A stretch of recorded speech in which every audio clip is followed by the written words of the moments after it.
Virginia Military Institute men's basketball coach Dan Earl has given Jake Stevens the keys to his high-powered offense. Stevens has known what to do with them. He's the leading scorer and the most efficient shooter for the Cadets, who have been one of the nation's top three-point shooting teams all season.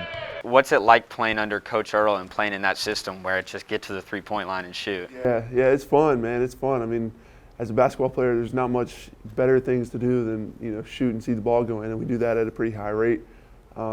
But the best thing about the system is he puts the ball in my hands a lot as a center, which is something you don't see a lot. On offense, Stevens doesn't play off the ball like most centers. Instead, he prefers to make passes and shoot from the high post or the top of the key.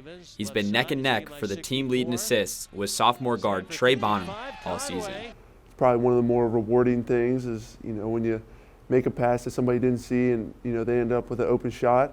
Stevens has racked up multiple conference and national accolades this season. He won the Lou Henson National Player of the Week award in late December. He also won the Southern Conference Player of the Month in December. But Stevens' rise to stardom took time. The one thing I've really worked on developing is in the low post.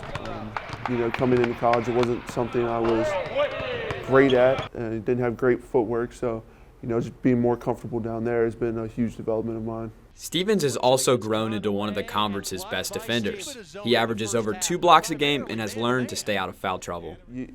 Being in foul trouble, you're just in the wrong position, you're a step slow, and that used to happen a lot earlier in my career, and now it's just, not because I like to joke with the coaches that I probably block the most shots, like per inch vertical, because, I don't leave the ground too much, but that just comes with being a step ahead, using your smarts. Me and Coach Earl talk about this all the time, using your smarts more than anything else, because that's, I can't beat you with my speed or athleticism, so I have to be a step ahead mentally.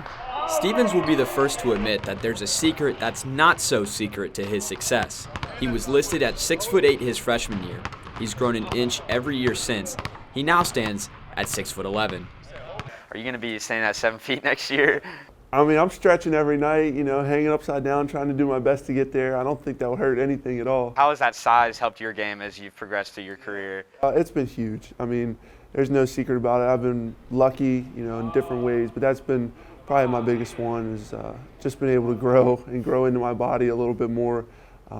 It certainly helps. I mean, I'm not going to sit here and act like I'm the best athlete or whatever. Being tall definitely helps, and having long arms and stuff like that. So I'm fortunate to have that. VMI's strong conference play has landed them in the top half of the Southern Conference standings as they enter the last week of the regular season. But Stevens says the conference is too good for the team to ease up. There's no off nights. I mean, to be honest, you come in and if you're playing the 10th seed, they can just as easily beat the 1 seed. I mean, it doesn't, there's not a pushover game by any means. I think it used to be us. We used to be everybody's pushover game, but we're not anymore, and I like to take some pride in that. VMI has struggled to win games on the road during Stevens' career. The Cadets played 2 out of their 3 remaining games away before heading to the conference tournament in Asheville, North Carolina during the first weekend of March. Winning on the road is something mature teams do, and you see the first couple years here, we probably won, I can count how many wins on a single hand, how many we had on the road. And this year we've already done better. I mean, obviously you want to win every game on the road, but we realize that that's not possible in the Southern Conference because there's a high level of play. But we realize that the more mature we get, the better we'll be. VMI went a combined 20-45 in Stevens' first 2 seasons before reaching the conference semifinals last season. Stevens says the team has one goal, and that's winning their first conference championship and earning their first NCAA tournament berth since 1977. We told ourselves in the summer that this is what we were working for.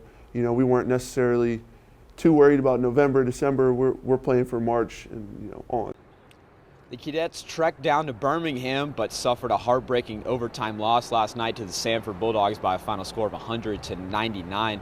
But a bright spot in that game was Jake Stevens, who poured in a career-high 39 points, including hitting 7 out of his 8 three-pointers in just his first game after being named SoCon Player of the Week for the 4th time this season. The Cadets will look to bounce back tomorrow as they head to Chattanooga to face the conference's top-ranked team.